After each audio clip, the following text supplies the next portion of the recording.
And some of the companies have like that flat out cost, like it won't be above this, that you would end up paying.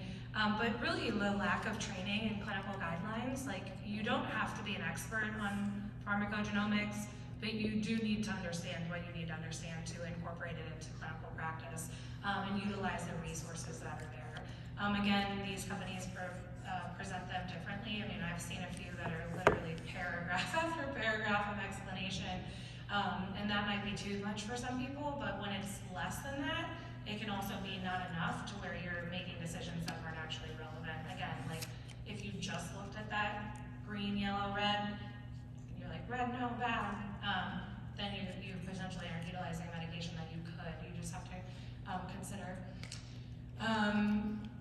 Incorporating the pharmacogenetics into current workflow, a lot of resistance into like how typically, or not resistance, but a misunderstanding of how to use it, right?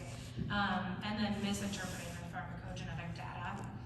I think with the, you can do the next slide, the future directions, there's a quote on here from William Osler: the good physician treats the disease, the great physician treats the patient who has the disease. And so when we're looking at the future of pharmacogenomics, it is promising as our knowledge of genetics and the influence of genetic variants on medication reactions expands. They are looking at development of tailored drugs based on pharmacogenomics, improved risk prevention, and advances in precision medicine.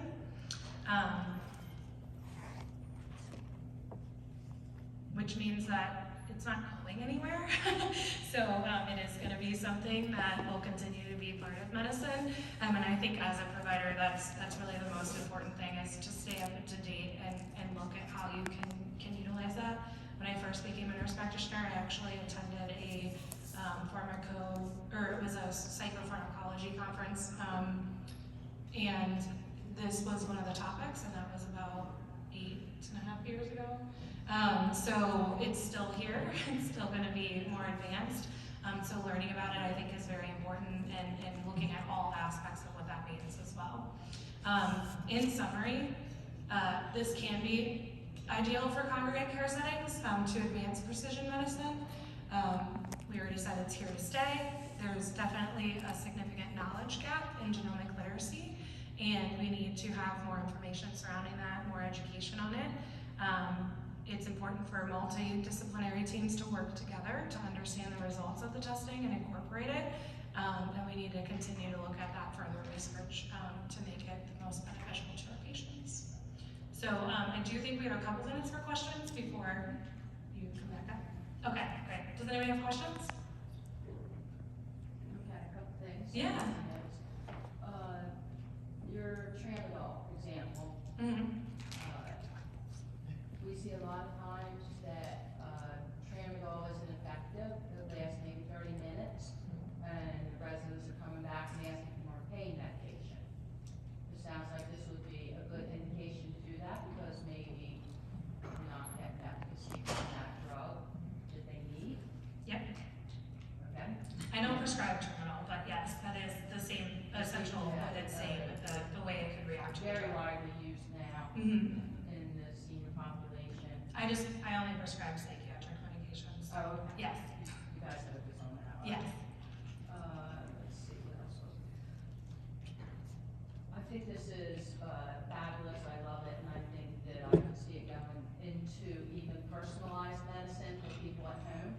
Like, I'm really big into supplementation and off-label microdosing and things like this for myself for inflammation, and I think this would be really imperative in helping people like myself to be on the right things, because a lot of times I'll see people that have the same mindset that I have, that they just throw a bunch of supplements, anything that's coming down the pipe, let's just take that one, and a lot of them aren't even working. And now when we have peptides coming on, GLP-1s and all these things that are going to be really fabulous, not just for diabetes and weight loss, but a lot of other things, would just be able to say, oh, well, this one works for you for inflammation versus that one, or Alzheimer's and things like that. Can you see this happening? So there is a ton of research on pharmacogenomics in general.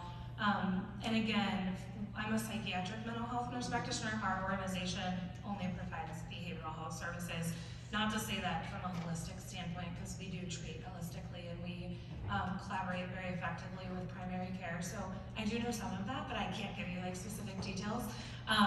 They're definitely looking at this from a research standpoint on how to, again, look at how they can develop personalized medications, but also tailor treatment plans based on some of this stuff as well. So in the future, I mean, if not already, you could probably find some articles that would discuss some of those findings.